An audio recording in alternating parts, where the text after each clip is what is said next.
once again, welcome to today's webinar with CPC Strategy and Unbound Commerce. Very happy to have you all with us today. I'm excited to talk about mobile and how the influx of mobile, the mobile trend with e-commerce search and retail search is going to affect your revenue, conversions, ROI moving into this holiday season.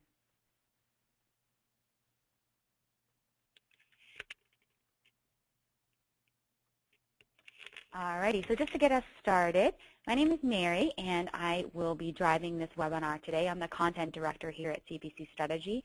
So if you have any questions throughout, feel free to ping me via email, via social, or using the chat box on the webinar today. Just to kind of give you guys a little bit of context about what we're talking about and why it's important, we're going to touch on mobile. Mobile is this big behemoth for e-commerce, for search, for retail right now. It's kind of like that Godzilla. It's big. We know that it's important, but it's kind of hard to put your finger on just exactly why it's so important and how to leverage mobile. And so here are some awesome, fun statistics to give you, to kind of couch what mobile is and how it looks moving into Q4 and just the future of e-commerce and mobile for 2015. So we know that the majority of U.S. Individuals and people throughout the world have mobile devices.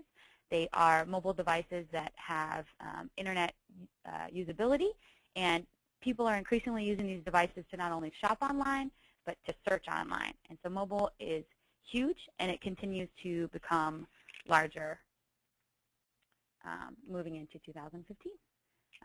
So kind of touching back on what we were just talking about, mobile is huge, but how exactly can we leverage mobile properly for our online stores, for proper exposure on search, to get the most conversions as we're moving into Q4 and progressing out through Q1. Mobile is a little bit more difficult to track and maybe gauge success on than other devices. Desktop, tablet, it's easier to gauge success and conversions. We do know that mobile converts less overall than desktop and tablet, and so it's a little bit harder to argue that for your boss or your upper up that hey, we know mobile is important, but obviously it's converting a little bit less. So how can we really get the most juice out of this funnel? We know that mobile relates to local, and so that ties in there and complicates logistics a little bit as well. But overarchingly, mobile is important, and it will continue to be an important factor as e-commerce and retail search and search continues to evolve. Alrighty, before we really dive into the content here, I just want to give you guys a little context. You're obviously tuned into the CPC Strategy and Unbound webinar, but why are you tuned in? Why do you want to hear expertise from us, and what are we about? So just a little bit about CPC Strategy. CPC Strategy is a retail-focused search agency that specializes in product data-driven sales channels. So that's going to be primarily Google Shopping, text ads on Bing and Google, and the Amazon Marketplace. So what that really means is you want to get in front of consumers online on search who are looking specifically to purchase something. So I'm doing a search for a women's blue size medium REI jacket. I know what I want. I'm about to purchase that. You want to get in front of me. You want to get that purchase, and so you want to have your product appear on that search right on the top so that you meet that need and you get that conversion. And so that's kind of where CPC Strategy comes into place. We put consumers and online merchants together with those high-intent consumer search queries. We know that Amazon and Google are the major sources of high-intent consumer queries, and it's primarily the first place a lot of people to go to shop online. For me, I know that I am an Amazon fiend, and that's the first place and the only place I actually shop. So CPC, we leverage these and other similar channels to make sure your store is in front of consumers. Also, just as we go through, feel free to check out any of our resources at cpcstrategy.com. Again, I'm the content director, so I am a little fanatical about useful content, and I pride myself on making sure that we have educational resources that are going to help you. So if you have any questions or you want to learn about something, I would highly encourage you to check that out.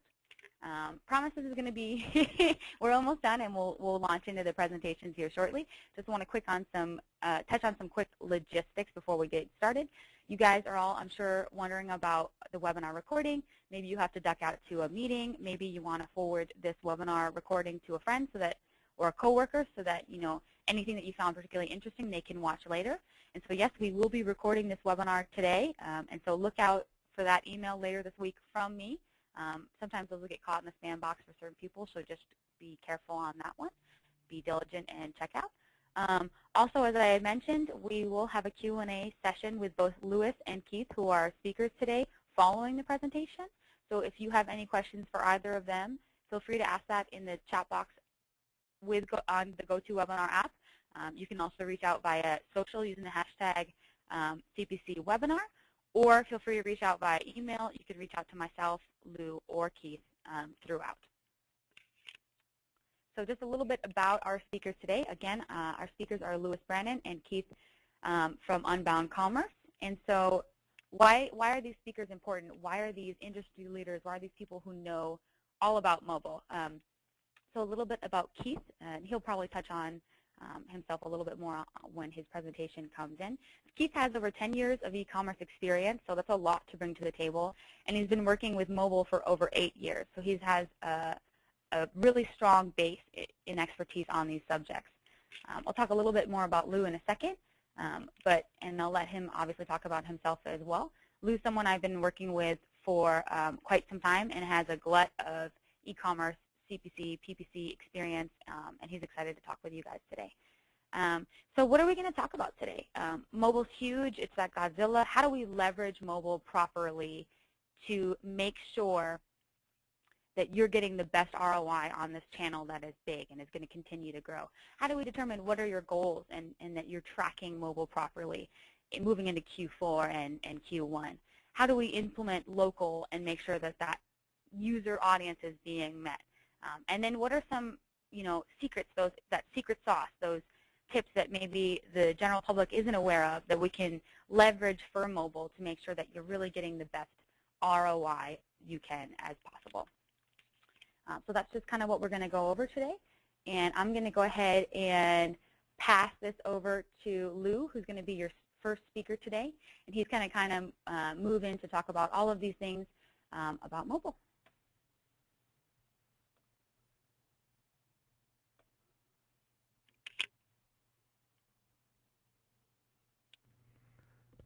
Hey guys, thanks Mary. Thanks for the introduction. Hello to everyone out there. Hope everyone is doing well today. Like Mary said, my name is Louis Brannon, and I am one of the paid search strategists, or we like to call ourselves retail search strategists here at CPC Strategy. I've been working at CPC Strategy specifically for almost a couple years now, about 5-6 years experience in the search engine marketing space. Really starting to get more focused in on mobile specifically and helping our retailers really take advantage of that platform and drive quality traffic and to really reach their goals. So I'm going to talk to you guys today about the things that Mary mentioned, but first of all, the main first point that we need to establish is really for any retailer that is getting into evaluation of their mobile traffic and how to improve on that. You really need to understand what your mobile goals are. So here I've listed out a few different types of goals, some of the most common types of goals. First of all, the first one might be just growing traffic through your mobile, through mobile devices to your site and increasing orders through mobile. Now that's probably the most, one of the most common goals, just people that, retailers that haven't really dabbled much into advertising on mobile devices. They want to grow that channel and they want to grow more orders through mobile because they know that people are adopting it at a higher rate. Another type of goal is going to be perhaps for those retailers that have already been on mobile for a while. Maybe it's not as checked and as, it's not receiving as much attention as possible. So the goal there might be to just improve the ROI, clean it up, and really focus on efficiency. Another type of goal is foot traffic. And, this is really only pertaining to people that do have brick and mortar stores, but a lot of our clients specifically are big national, international retailers, but they do have brick and mortar locations. So another type of goal is how do you really leverage that mobile targeting to drive foot traffic to your brick and mortar stores, and we'll touch on that a little bit. And then lastly, one here is focusing on mobile-only traffic and really suppressing traffic from any other devices, which can be a huge challenge for a lot of retailers. And it really pertains more to people that have a mobile-only need, like perhaps a business that's only focused on driving mobile traffic, maybe a ride-share type program or a travel app where you're really trying to hit people on the go and focus your spend only on that mobile channel. So that's kind of the introduction here. Understanding your goals is really important. So moving along, that really segues into what type of campaign is going to be most adequate, most efficient, really most aligned with your goals. So what are the different types of campaigns? So first of all you guys out there listening probably know that as of now, 100% of Google AdWords campaigns are what they call enhanced campaigns. Previously, you could target different devices and different campaigns, but now Google has consolidated campaigns into what they call enhanced campaigns, which gives you the option to modify your bids for a given campaign based on device, but you can only modify them with mobile. On mobile devices, you can't play with that bid modifier in any other device. But that's the standard campaign where you have all types of targeting methods available, and you can actually just implement bid modifiers and location bid modifiers all within one campaign. This is the most common for most e-commerce retailers, but it can also be used effectively for local type initiatives. Now the next two campaigns are more workaround type campaigns where you can actually play around with the bid modifiers to force mobile-only traffic, and these are more common for people that have device-specific business models, like I just mentioned, perhaps an Uber or someone like that who is really focused on mobile traffic only. And then the last one I mentioned here is a local-only campaign, which is mobile-centric, and it's focused on driving foot traffic to a brick-and-mortar location. Now that's an option for a retailer who really has a separate specific budget per store or per location, and that's where you want to set up these locally targeted campaigns and work within the enhanced campaign framework to kind of finagle it to just focus on mobile traffic to a certain location. So one of the most important things right out of the gate is understanding these new Google AdWords enhanced campaigns. Now this launched back last year, around the same time last year is when everything was moving to enhanced campaigns. So we've had about a year now to digest and learn how these, how to work within this framework. But enhanced campaigns got a lot of, I'll say, mixed emotions, mixed reactions in the beginning because people were kind of affronted by the fact that Google is taking away your ability to segment your campaigns based on device. So how do you understand these campaigns? How do they actually work? So Google's thought process behind this was they wanted to give advertisers the ability to manage all your different types of targeting and your bidding modifiers and your different types of ads all within one campaign, really consolidate the campaign management for really what's now a multi-device world, as all of you listeners know, and really allow us to advertise to our customers in the varying contexts that they go about their everyday life. So these enhanced campaigns are really neat in that sense. So you really just have to understand them and understand how to work with them. So we're going to move along now into the more of a bidding discussion and how to set your mobile bids. Lou, I'm going to pop in real quick there. Listeners, today we're going to keep it nice and interactive, make sure we have some in-school participation. And so we will be doing a couple of polls throughout the presentation. So I'm just going to sneak in here and take the opportunity to put one up right now. And so I'll launch that poll. It'll just appear on the screen. I'll take up your whole screen. I'll put it up there for about 15 seconds. So if you want to just take a minute and answer that, and then we can just mosey on through the rest of the presentation. So you'll see that poll on your screen at the moment, and then I'll just give you a second to go ahead and answer that.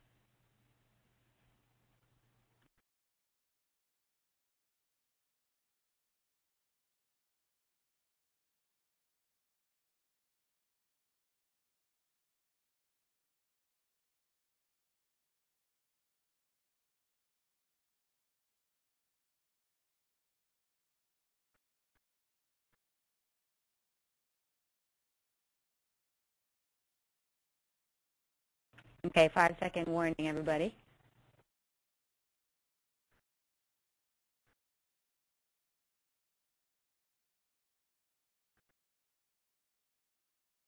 and I'm going to close the poll.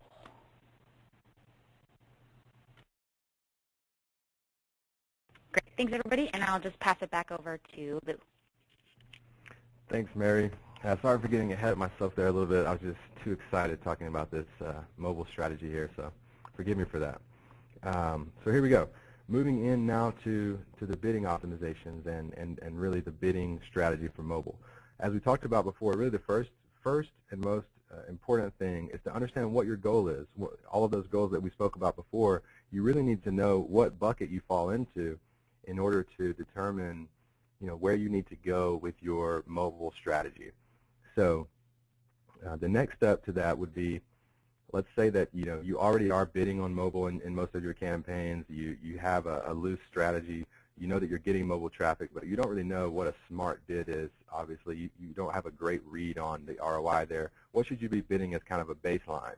So that's the next step, is kind of establish that, and then you want to set an initial mobile bid modifier for, if you're talking about a particular campaign, it could be relative to each campaign, or it could be just kind of an overarching mobile bid that you want to start out with out of the gate. But you need to set that and kind of start there with establishing a baseline. And the way you do that is you want that to be commensurate and kind of aligned with your mobile site-wide conversion rate. And I'll show you how to find that if you don't know. And a general rule of thumb is kind of start conservative with your mobile bids if you're not sure where you stand. And then you want to see if you can gain traction. And then from that point, you can ramp it up a little bit. So as a starting point to establish that baseline bid, you really want to look at your site analytics, like a Google Analytics if you're using that platform, as a starting point. So this slide here just shows you where you can see that information in Google Analytics as an example. The left-hand side of this slide, you see that that's the first step that you'll take there, is you're going to go to, under your Audience tab, you have a section for mobile, and then you can actually click on that mobile overview there. And down at the bottom of this slide is where you can see where I've circled mobile. And this particular retailer here, you can see that they have an overall site-wide conversion rate of 1.22%, but segmenting out by device category, you can see that mobile converts at a little bit more than half of that, a little bit less than half of that, excuse me, so 0.5% conversion rate on mobile. So then you can even actually segment that further if you look at the middle of the slide here. Sorry for that little kind of journey around the screen there, but at the middle of the screen is where you'll see here that you can actually go ahead and look at the segmentation by mobile category, and also you can use a little advanced segmentation to just look at your paid campaigns, whether you want to just look at your Google and Bing campaigns together, or just your Google campaigns, however you want to do it. You can actually segment that, and I definitely recommend to segment as far as possible to get a good idea of how your site is performing right now on mobile, and how each campaign is performing on mobile. So next we're going to move into some tips to kind of, once you have the campaigns, you understand the campaign types, and you have your campaign set up, you have some bids in place, how do you really ramp up and boost performance? So the main theme of this section is to really take advantage of what AdWords gives you. And speaking specifically about AdWords, because we know that's where the lion's share of our time and resources go into, AdWords specifically has done a really nice job in these new enhanced campaigns of giving you the ability to really take advantage of mobile optimized features. So the first and most prominent feature is going to be utilizing mobile optimized text ads. And a lot of retailers don't do this. We get accounts where this is not being implemented, and it's just really the first and foremost thing that you should make sure that you're doing. So that screenshot there shows you that when you do create a new text ad, as soon as you click on the button to create a new text ad, it's going to give you this option right down here at the bottom to choose your device preference. So if you are running a campaign that is focusing, or at least featuring, a mobile bidding strategy within it, you definitely want to make sure that you have mobile ads mobile ads implemented. Now, you can run these ads in conjunction with standard text ads, but you will see that Google actually gives these ads preference, these mobile optimized ads preference on mobile devices. So if you have both types of ads running, a user does a search on a mobile device, it's going to prefer that mobile ad for them. Now, some tips here when you're writing these ads. You definitely want to write ad text that highlights mobile-specific deals that you have going on. If you don't have a mobile-specific deal, that doesn't really apply to you, or maybe you should get one, because people on mobile devices, of course, they're going to relate more to that mobile-specific deal because they feel that you're speaking to them. So the next point here is to utilize a mobile-optimized display URL. You can check out the screenshot that I've included here, and you notice that the display URL is the one that's in green there, right under the blue headline. That's what shows the user what website they would be going to if they click on your ad. And just including that, m dot or mobile dot or nixnerfworld.com/mobile, anything that really calls out the fact that you're sending that user to a mobile site, as we know, and Keith is going to touch on this, I'm sure, later. The importance of if you are on a mobile device, the importance that the customer places on a mobile optimized site is huge. They want to feel that they're going to a mobile site that's going to be responsive to their needs. It's going to work well on their device, and showing them up front that this ad is a mobile ad, that they're going to be sent to a mobile site is big. It can really gain trust right out of the gate. Also, a key point is to keep your description short and sweet. On mobile, ads are displayed a little bit differently. Obviously, there's not a whole lot of space. There's not several ads at the top of the screen. There's usually only 1 or 2 text ads at the top of a mobile SERP, search engine result page. So keeping those descriptions short, concise, and really optimized for mobile with a quick message and really cut right to the chase is what mobile users prefer to see. And then a really key point that I want you guys to pay attention to here is the last check mark there. Make sure that your description line 1 flows with the headline. Now, the reason is because on mobile searches, the description line 1 is almost always appended to the headline. So in this particular ad, Nick's Nerf World is the headline. And then 25% off Nerf guns on mobile site, that's actually the description line 1, but Google tends to append that to the headline. So you want to make sure that you're avoiding any unnecessary repetitiveness there with that, and make an ad that really flows really well. And then obviously you can see there that I'm highlighting to call or visit now. If you have a call extension enabled, you can try to compel users to call now or visit your website, whichever one they prefer. So that's a segue into really more features that you need to take advantage of for your mobile ads, and that's ad extensions. Ad extensions are huge right now in Google AdWords. The reason being that ad extensions taken into consideration with the rest of your ad, your ad content, meaning your headline, your description lines, and then obviously we want to talk about this in the context of ad rank. How do you improve your ad rank without having to pay too much? And a big part of that is ad extensions on desktop and on mobile, but especially for mobile for one particular reason. I just mentioned that sometimes Google takes that description line 1 and appends it at the second part, or appends it onto your headline. They're also now, within the last couple of weeks, we've noticed they're starting to append site links to your headline in place of a description line 1. So what Google is trying to do is to reward advertisers that really have the most highly relevant ad extensions enabled on all of their ads, and they're playing around with different ways to show ads in formats that are the most useful for their customers.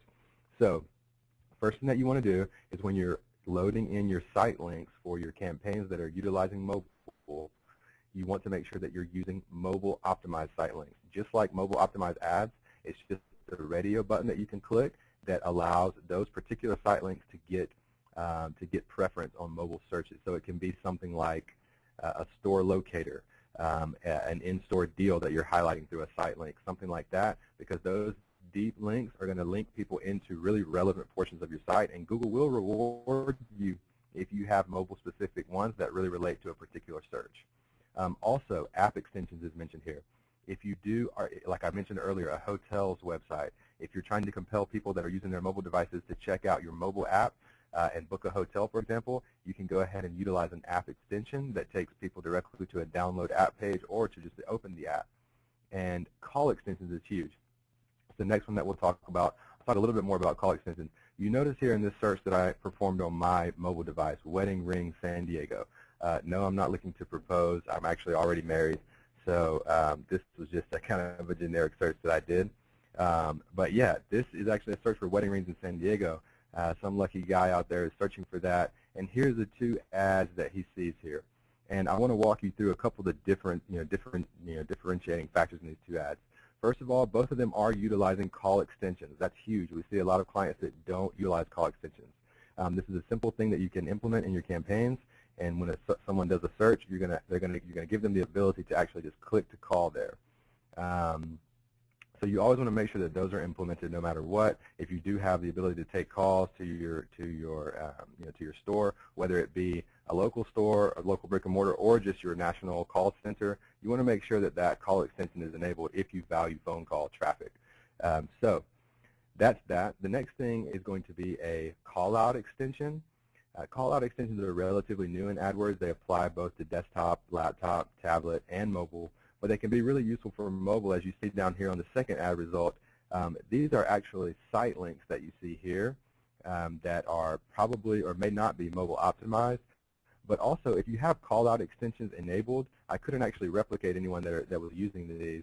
But if you do have call-out extensions enabled, they'll also show those here sometimes in place of site links, and you can call out things like specific sales or free shipping or something like that. And then lastly, review extensions. It doesn't really apply specifically to mobile, but it's always a good idea to have those in there for no matter what platform you're targeting. And then just a couple of tips down there at the bottom I already went over, highlighting in-store deals and your app download page. Now, another important thing to touch on really quickly is if you do have a campaign that's focused more on local, you absolutely want to make sure that you that you link your Google My Business, formerly known as Google Local, you link that account to your AdWords account. Because what that allows you to do is if you do have local business locations, local brick and mortar stores that you're focusing your spend on, or that you are spending on, you want to make sure that your Google My Business account is linked. As you can see in the screenshot here, it's very simple to do through AdWords. You link that up, and it automatically allows you to show these Get Directions buttons here. And this comes directly from your Google My Business profile, and that is implemented in AdWords in the form of a location extension, which is really easy and simple to implement under the Ad Extensions tab in your campaign. And this particular search that I did here for BMW in Southern California, you can notice that this first dealership up here, this is their paid ad, they are utilizing a location extension because they've linked this to their My Business page. And this second user here, the second advertiser is not. However, they are utilizing a call extension, whereas this first user is not. So it's a good kind of compare and contrast of these two ads. Of course, this second ad is going to have a more, a better chance of getting someone to call in. But this person here, this advertiser, is doing a great job of implementing, this type of mobile-specific ad copy, call now. They're just not loading in the call extension, which is a failure on their part. But they do utilize this Get Directions extension, which is a location extension, and that's really huge because people are able to just click through and see where you're located and come and visit you. So that's kind of the first part of the discussion in terms of local campaigns and how to just optimize your campaigns in general to utilize these mobile-specific features that you can do. So definitely want to emphasize that. But I do want to talk a second about display on mobile. Display, as we know, is referring to the display ads, which display on the Google Display Network, and that is obviously just a network of sites where you can show content-based image ads, and it's kind of underutilized at this time on mobile. But people that are advertisers that are dabbling in that world, the most common thing that we see is that they're just not utilizing the specific features that work for mobile when you're doing display initiatives. So here I wanted to go through a couple of best practices for mobile display. Number one is understanding the mobile ad sizes. There are specific sizes that are utilized for mobile devices on the display network. You want to make sure that you're using those. I didn't list them all out here, but if you need help with that resource to find that, you can contact Mary or myself, and we'll definitely share that with you. Also, understanding that if you are running a display campaign on mobile, you can target specific operating systems and specific phone manufacturers if you would like. Perhaps you have a site or a specific, some mobile content that really only makes sense for a particular operating system or a particular type of device. I don't really have off the top of my head examples, but you do have that capability if you need to utilize that. And lastly, the thing I want to touch on here was the HTML5 revolution, I call it. Basically, DoubleClick, which is a subsidiary of Google, recently did a survey and a study where they found that more consumers are actually using the web in HTML5 compatible environments than in Flash environments. And what we see oftentimes is that the display stuff that advertisers are running on Google right now tends to be more Flash, and those advertisers that are taking advantage of HTML5 content ads are really getting a leg up and getting ahead of the curve.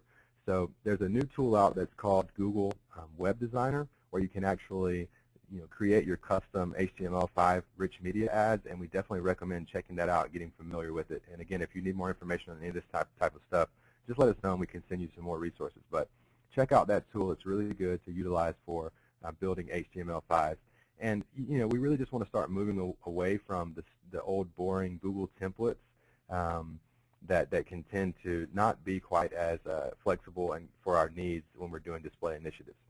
So utilizing this HTML5 ability is going to give us a chance to reach a larger audience, do it in style, and really stay unique to your competition. So the next thing that I do want to touch on is a little bit more local targeting tips. Now, again, this really relates mostly to people that have local stores that they're trying to drive traffic to, but this is really big and growing in importance in the whole digital marketing space.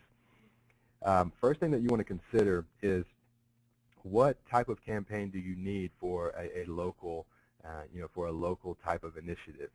The two that I've listed here are mobile specific and focusing solely on foot traffic.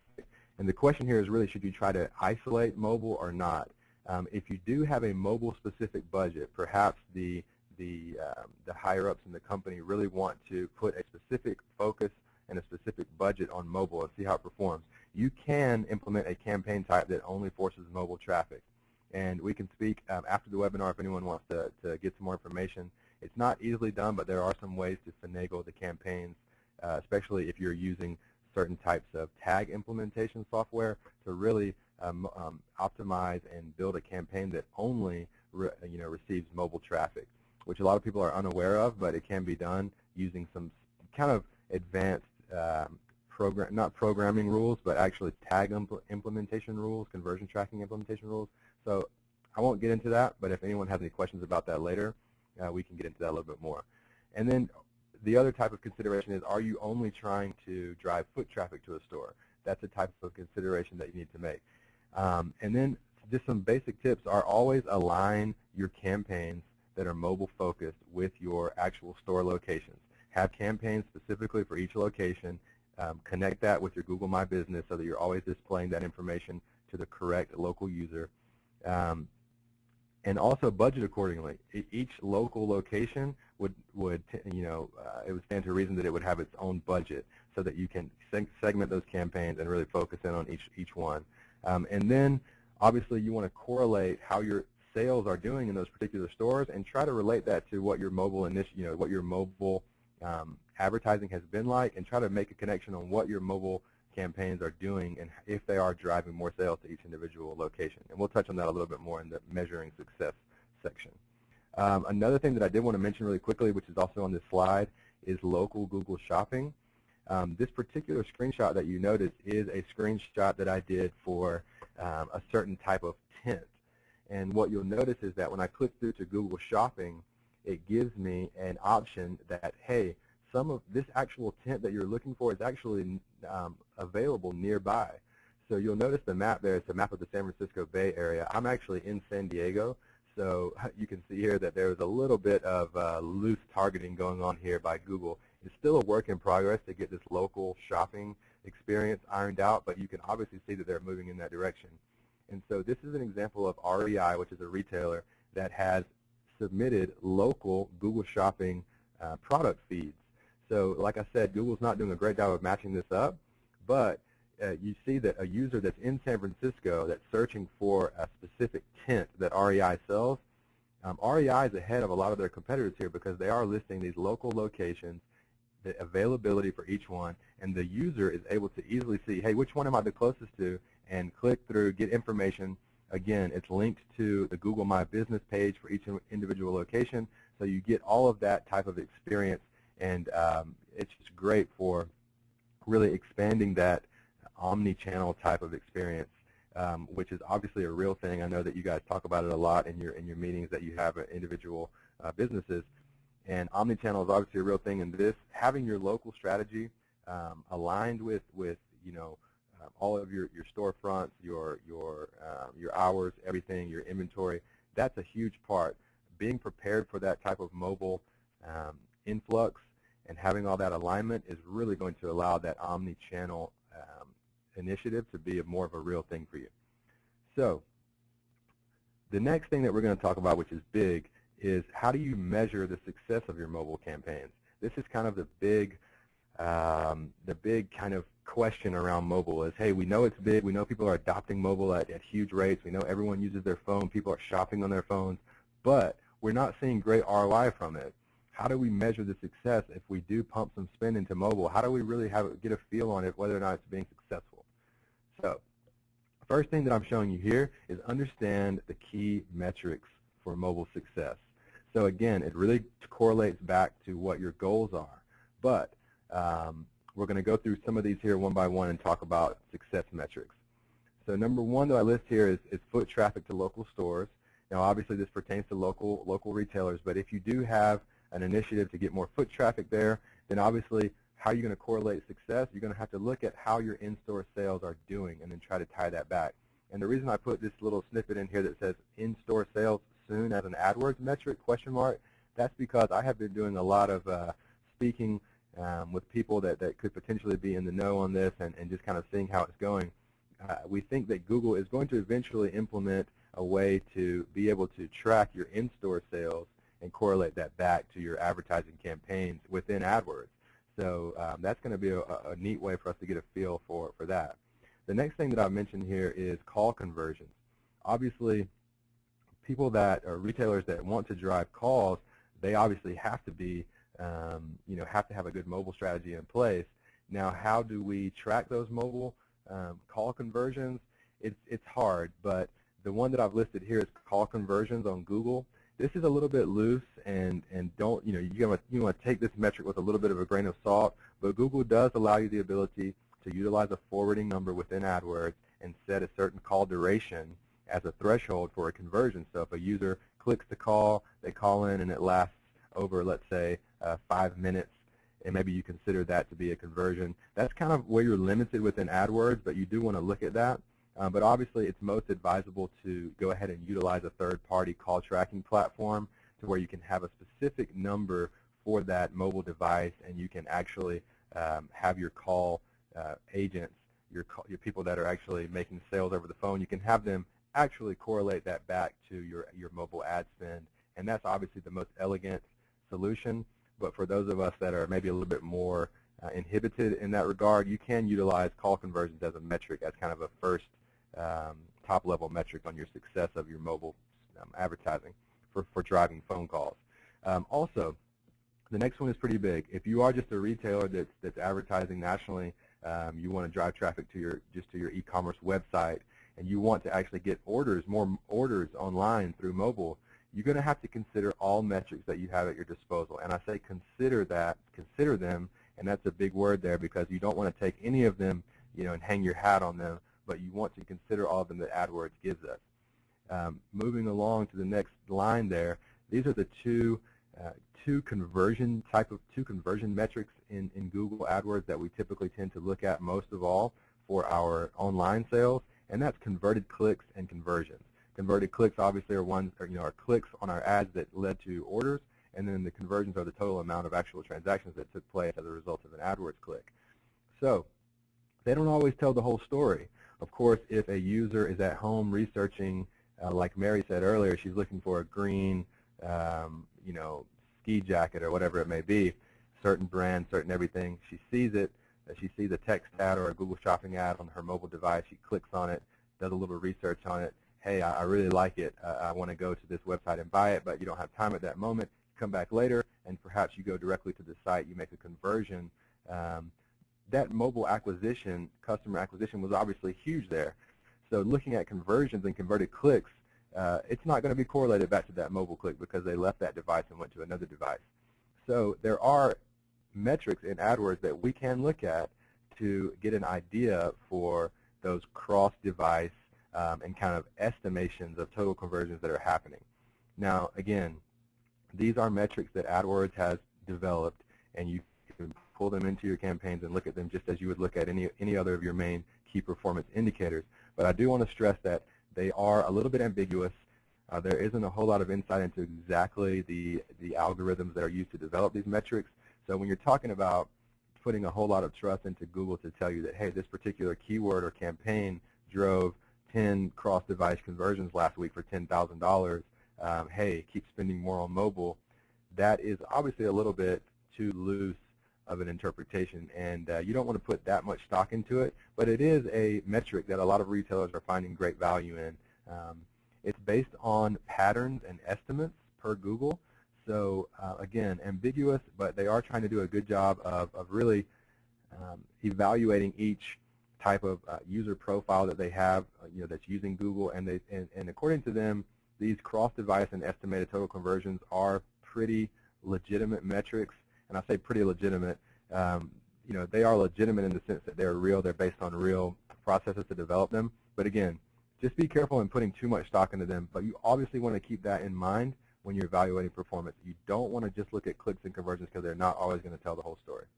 And again, the screenshot at the top here, it just shows you a particular ad group view, and you want to look here at how you can actually bring in these metrics and evaluate them, estimated cross-device conversions, and estimated total conversion value here.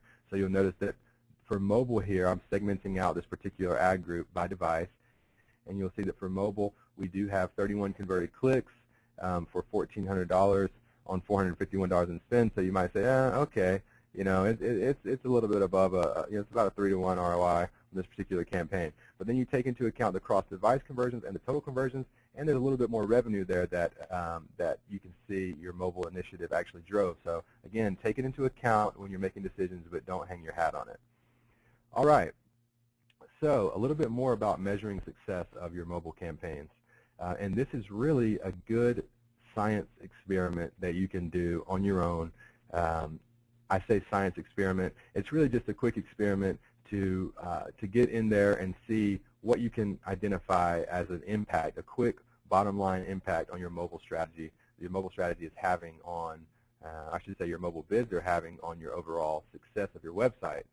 So we talked about all these things about how to measure, how to look at these different metrics in AdWords, on a campaign basis, on an ad level basis, keyword, etc. And that's all good and well. You definitely want to consider all that. But if you really want to get a good look at just overall how your mobile bids are impacting your bottom line, set up a test, keep all variables kind of constant in terms of changing bids on other campaigns and other types of email blasts and stuff like that. You want to kind of keep things constant from a marketing standpoint and a campaign standpoint within your PPC campaigns. And then you want to tinker with that mobile bid on your high-profile campaigns or perhaps across your whole PPC portfolio. Really make some wholesale changes in your mobile bids, keep all other variables constant, and then you want to measure the type of impact that it has on your bottom line. So let's say that you are running at a, you drove $100,000 in revenue to your website in September. So for October, what you can actually do is you can change a wholesale change on all those mobile bids, maybe bid them up significantly, or decrease your suppression that you have on mobile. Don't change your mobile bid modifier, for example, from negative 50% maybe up to negative 20. And you're not always going to be able to see within AdWords what type of impact that has, but you will be able to see if that increased mobile traffic, what kind of impact did it have on your bottom line. Of course, it's going to drive more costs through your PPC campaigns, but if you're able to correlate that to a significant increase in orders and revenue on your bottom line, then you can see that those cross-device conversions are actually a real thing for you and that they're big for your business. So that's just a little quick experiment that you can do to kind of get a feel for that. So again, we've covered the campaign types and goals and the bidding and some local stuff, how to measure success. So here we're going to go over just kind of the key things that I talked about. I know I talked your guys' heads off, But here I'm just going to recap what we talked about. So first of all, you want to understand how the new AdWords Enhanced campaigns work and what they're capable of, like we talked about. The next thing you want to do is determine which campaign structure really fits your needs, and then find that baseline bid. Do some analysis on your site-wide analytics, figure out where you should start, and then, hey, this is big. Take advantage of what AdWords gives you. Go ahead and utilize all of those features. Next, you definitely want to try your best to measure what you're doing locally, and one good way to do that is align that with your Google My Business profile page. Get in there, look at some of the stats in that Google My Business, see where people are located when they're clicking on Get Directions, stuff like that. You can really use that data to inform your local bidding strategy and your local targeting strategy.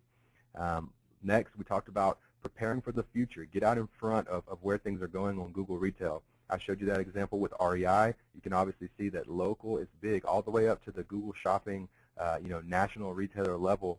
You can see that if you have that that local inventory, you're utilizing location extensions, linking everything with all of your other Google stuff, you can really create that better omni-channel experience for your customers and get out in front of your competition.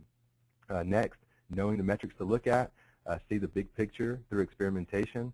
Some of those things that we just talked about, understand the metrics again, really try to do some experiments and see if you can get a good read on how things are performing, and utilize that to make decisions, and then prosper. Guys, it's a wild, wild world out there in terms of mobile advertising, but there are things like we talked about that you can do that will allow you to prosper more. So I hope that you guys really enjoyed my presentation, and that you can take these key things that we talked about, implement them, and hopefully, and I feel pretty confident that you will see some gain in your mobile performance. So thank you guys for your time. I enjoyed it. We can open it up to some questions later, but I'm going to pass it back to Mary, and look forward to Keith's presentation, and he's really going to talk about, once you have this in place, how you optimize your mobile site to really take advantage of this traffic. So thank you guys. Great. Thanks so much, Lou. I appreciate your time. And guys, don't leave us. Keith does have some really great information that he's going to share. So stay with us. I believe Keith has access now, so he'll be talking with us in just a second. Yep. Great. Thanks, Mary. Hi, everyone. Good morning or good afternoon, wherever you're based. Appreciate the opportunity to talk to you about mobile for the holidays. Louis has already covered really key side of the coin, which is how to acquire mobile users to your site. What I'm going to focus on today is how to convert. And I'm going to focus on best practices, and then the other side, which is some common mistakes that a lot of e-retailers are making. Just a very quick overview about our company, Unbound Commerce. We've been in business for 6+ years. We are mobile specialists, focused on mobile and tablet development for both sites and apps. To date, we've launched more than 300 retailers into mobile. You'll see some of the companies below. Try to put down here some brand name companies that you might recognize, but and there's some major companies there, of course, but our sweet spot is really mid-market retailers that want to take advantage of the adoption of mobile by their customers and improve their business from that. As a company, we offer white glove service, which is we really do the work for you. That's full service design, build, operate, and then give our retailers the tools they need to make ongoing changes to the site administratively. I'm going to divide my time up into 3 sections. The first is things that everyone should be doing. The second is common mistakes. And lastly, there's just a continuing interest in, okay, I want to do mobile, what's the right way of doing it? And the 2 main techniques being discussed actively and deployed are responsive and dedicated. So we're going to focus our time on these three topics. Focus on three best practices: design for mobile, SEO, and cross-channel or mobile influenced sales. For design for mobile, first off, the main thing about having a great mobile experience is getting away from the pinch and zoom. And I don't know where your site is, but you see, run across all the time, sites where the only way you can consume the site is through the continuous pinch and zoom throughout it. It's not mobile optimized. But mobile optimization is much more than just adapting it for the screen size. You know, mobile devices are phones, so voice. They take and display images, so photos and scanning, location detection. Mobile optimization is much more than just adapting for screen size. A common question we get is, well, if I want to do that, what's my return? What will I get? And there's no simple answer to this. We get retailers across all ranges of improvements in conversions. The vast majority of them tend to see either anywhere from a 50% to 300% improvement in their conversion rates. In any of these cases, the ROI on a mobile implementation is very high, and there's no real reason not to move ahead quickly and get it done. What further can be expected? If the big goal is to get mobile conversions as close as possible to what desktop conversions are. Most retailers are starting out with mobile conversions being anywhere from mobile conversion rates being anywhere from 10 to 20% of their desktop conversion rates. The ones who do it well get it into approximately the 2/3 of their desktop rate. We do have companies that are meeting and with the use of mobile-specific campaigns, even exceeding the desktop conversion rate. But most people will find will find themselves right in the middle, at least a third, 33% increase, at least 33% of what their desktop conversion is, and more likely 2/3 of it. Okay. The second best practice I want to highlight is SEO. As many of you would be familiar, if you have mobile-specific content, mobile-specific pages, you have to be careful about Google penalties for duplicate content. But the good news is Google is very clear about how to do that. It's through tagging, what's commonly referred to as the alternate tag on the desktop site, which points to where the mobile-specific content can be found, and the canonical tag on the mobile site, which points back to where the desktop content can be found. Google is 100% great with SEO if this simple approach is used. Sadly, not everyone does use it, and they're taking a hit on it.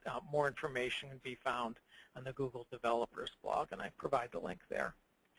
The third best practice I want to emphasize is that one of the reasons that mobile conversion rates do not get up as high as desktop conversion rates for most retailers is that mobile is used very, very frequently and part of the shopping funnel in the beginning of it.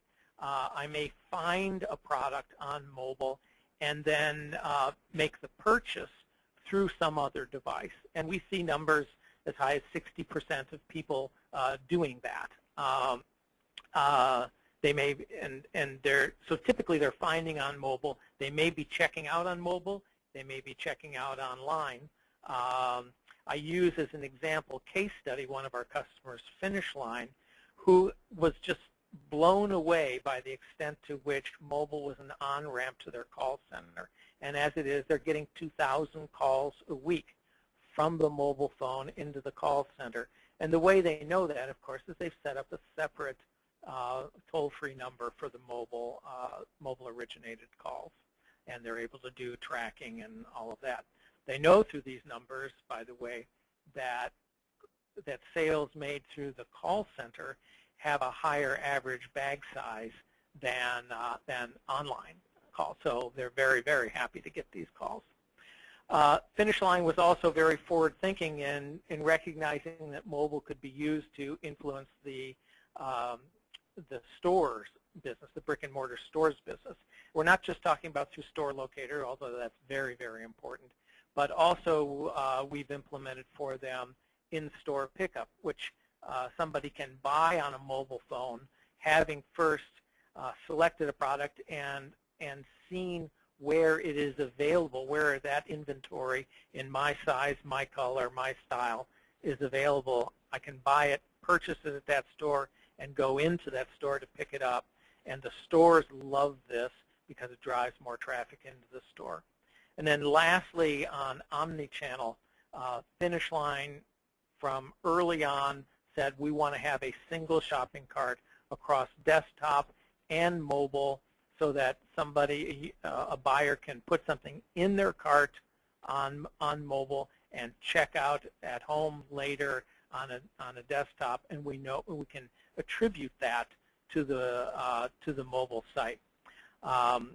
Which brings to the last point here, which is really important to track mobile influence sales.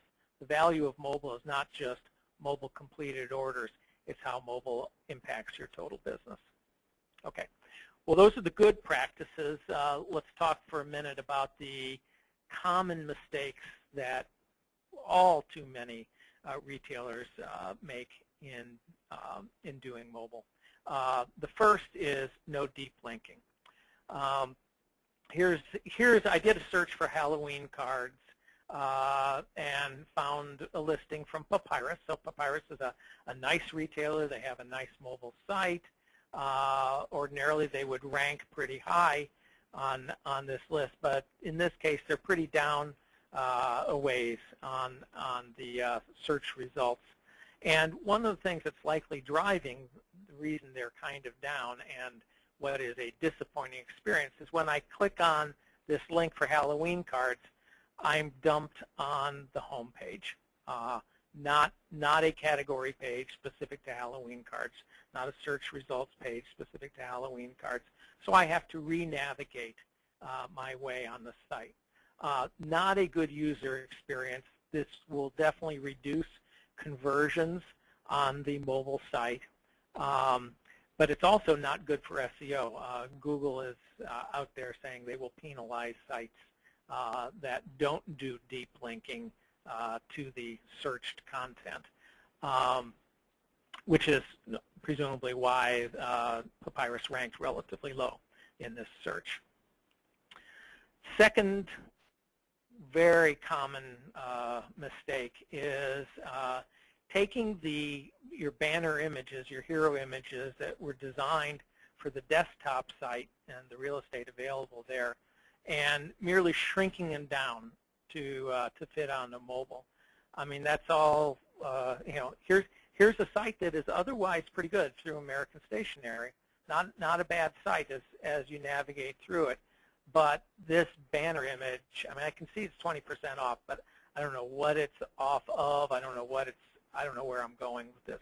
So really, you really need to repurpose your banner images for mobile. The same time that you're developing them for the desktop, have the graphic artist also develop one that's intended for the mobile site where your text doesn't get lost along the way.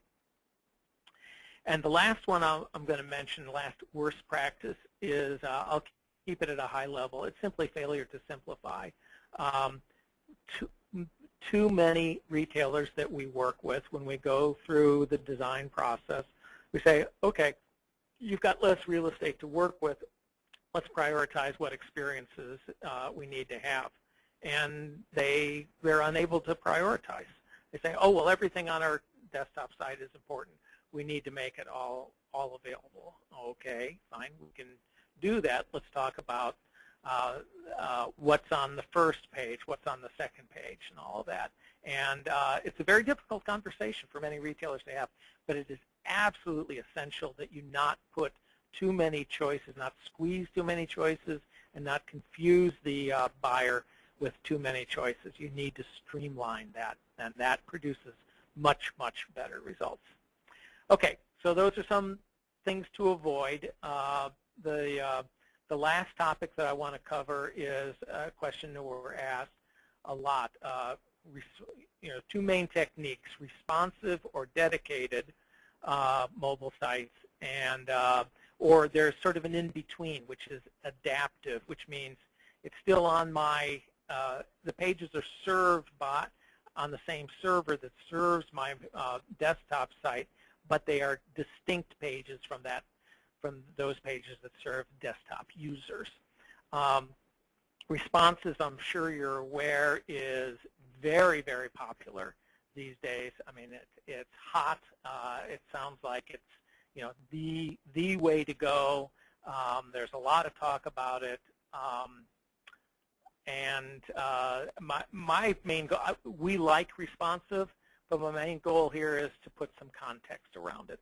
What's good, what's not good, and when is dedicated a good choice or a better choice. So the first thing I want to talk about is a couple fallacies about responsive. Then I'm going to talk about, well, what do industry leaders doing, and then lastly, I'll give what Unbound's own point of view is. There's two fallacies about responsive. First is that Google recommends responsive for better SEO. And so let's dig into that. Google definitely does recommend responsive. We hear it in their talks. If you go to their pages, like this one that I referenced earlier, it's in black and white. Google recommends responsive. The thing is, they don't recommend it for SEO. The reasons they're recommending it is because they believe it's easier for users. Users don't have to figure out what's the mobile URL, et cetera, et cetera. There's no need to redirect users, and there's just plain less crawling for Google. These are all valid reasons, and it's a reason to like responsive, but they don't really carry the day. And the key point is there is nothing about SEO. What does Google say about SEO? Google, here's a quote from the Definitive Guide to Technical Mobile SEO. Google's position is all three options, and I've covered them before: responsive, adaptive, or dedicated. All three options work well for users and for Google, so use the best implementation based on what your needs are. So there is no SEO advantage, again, so long as you do the canonical and alternate tagging that we talked about earlier. The second fallacy that I want to talk about is responsive is less costly to own. Gee, if it's one site, it must be easier to manage than managing two sites. And there are many points to be made about this. The first is even responsive advocates would acknowledge two upfront problems with responsive. One, the one-time costs of building a responsive site is considerably more than building a one-time cost of building a mobile site or a desktop site by itself, because it's that one site that has to serve all kinds of devices. But the premise here is it's less costly to own because, like I say, it's just one site. And our experience is, and we've implemented responsive now with 20, 30 sites so far. And our experience is that the cost of ownership is not at all less. That when a a dedicated site is done properly, it's fully integrated with your infrastructure. Products sync automatically. Checkout works exactly the same. Everything works exactly the same. The only thing that needs to be separately managed are things that you want to separately manage. And I mentioned hero images and banner images. You need two different assets. You may want to manage your products differently, promote different products on mobile than on desktop, as some of our top customers do. So it's not less costly to own. You really need to get into the details to prove that for yourselves, though. And if you're talking to vendors or talking about doing it in-house, you really need to run the cost analyses yourself. We'd be glad to help you if you wish that. The next thing about responsive or dedicated, so responsive is so popular. What are the industry leaders doing? So I've simply taken the top 6 retailers on the Internet Retailer 500. And let's take a look at these. These are companies, obviously, for whom, in some sense, money is no object. So what if responsive costs a little more? These people could do it if it is worthwhile. Is Amazon doing, well, the bottom line is none of the top 6 are doing responsive. Amazon is doing what we call adaptive, so it's served on their the same servers that their desktop is site, but mobile pages are distinct and different. The same thing with Apple, adaptive. Staples, Macy's, and Walmart all have separate, distinct MDOT sites. And when I say a separate, distinct MDOT site, it actually appears, the URL is different. But because it's all driven by the same infrastructure, it's really not a truly different site. It's just a different UI, a different experience on top of the existing e-commerce assets that those companies already are managing. So lastly, I want to wrap up with what's Unbound's point of view on this. Responsive is a valuable technique. We don't believe that it is a mindset that makes sense, but we do use it as a way to integrate mobile into the e-commerce infrastructure. Second point is it's not simpler. I mean, that would be the reason to do it, is because it's simpler. In fact, it's just the opposite in our experience. What you're doing with responsive is taking one of the most complex things that you have in your assets, which is I'll call it your HTML for your desktop site, and say, let's make that HTML more complex by making it do many more things. It has to serve all kinds of devices. And lastly, in evaluating responsive or dedicated, there isn't a clear-cut answer. But the architectural question you need to ask is, at the end of the day, you're managing page templates. I'm managing a page template for home page, for product listing page, for shopping cart, product detail page. And the question is, would I prefer to manage one and have that template be able to handle everything, or would I rather be able to manage 2 or perhaps 3? One that is focused on desktop and a second one that is focused on the smaller screen mobile devices.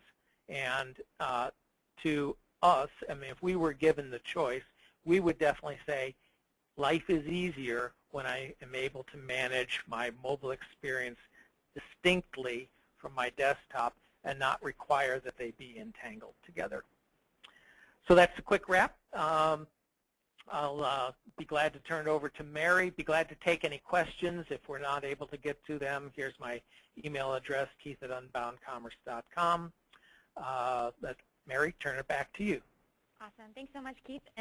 Apologize, guys. We're a little bit of chatters in this group, so I'm just going to throw up one last question in case you do have any questions.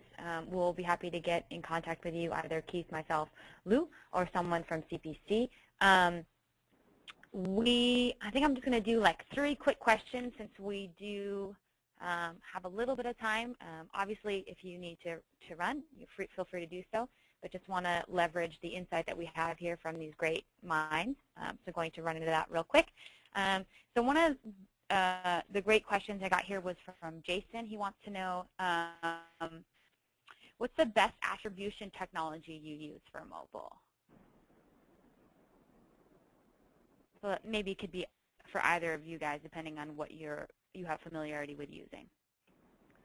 Yeah, this is Lewis. I can take that question. There are within the major, 3 or 5 major attribution modeling software like your Kinshu, Marin, even within so there are features that allow you to set up pretty advanced attribution modeling attribution models for that. Also standalone modeling softwares that focus only on really capturing the mobile value. Right now in front of me, I don't have a list of them, but I can follow up through email later and recommend a couple, or at least provide some information. But there are a lot of them out there that kind of do the same type of thing. In terms of if you're limited in that regard, you can, like we talked about in my portion, do some attribution modeling, yourself within just the AdWords reporting framework. But again, it's pretty unrefined. So if you're really looking to get on one of those platforms, I just really recommend researching all of them, having some intense like Q&As with each one to really meet your specific needs. But yeah, there are several out there, and I'd be glad to provide like a list of them after the webinar. Great, thanks. Next question is kind of broad, but I think you could maybe narrow it down a little bit just for maybe your prioritization there, Keith. Just what's the best practice for mobile SEO? So maybe if you only had the resources to pick one thing to leverage, what would that be? For mobile SEO, first off, piggyback on your desktop SEO. That's not a problem. All the traffic is, for the most part, going to be homing in on your desktop site, and it'll use redirect to get it to the right page, whether it's a mobile or desktop user. So with that as background, the main point is these tags that I mentioned with Google recommending these alternate and canonical tags. Great, yeah, that's definitely super insightful. Awesome, and I'm going to wrap up here with just one final question. You brought up a great point there, Keith, about duplicate content penalties with Google, and I had a couple different people kind of curious, how do you know if that's something that Google is currently penalizing you for, how to potentially audit for that, in addition to how to avoiding that right out the gate? Yep, okay, so 2 things. One is, if you have separate mobile content, they are penalizing you currently with very, very high probability, unless, 1, you are blocking crawlers from crawling the mobile content, and that was best practice, blocking those crawlers as of 2 years ago, until 2 years, 18 months ago. That was best practice. But about 18 months ago, Google came out with this recommendation for canonical and alternate tagging. So if your site is allowed to be crawled and you don't have that alternate and canonical tagging, then you're getting penalized. Great, that's a super clear indicator, and I think that's important because it's easy to be unaware of penalizations or infractions by Google, and there are plenty. Well, awesome, guys. I so appreciate the expertise from both of you gentlemen. Again, everybody, stay tuned for that webinar recording. Feel free to reach out either to myself, Lou, or Keith with any questions. I know we ran short on the question section, so don't be shy about emailing, tweeting, anything of that nature to ask questions. So again, gentlemen, thank you so much for your time, and thanks everybody for tuning in.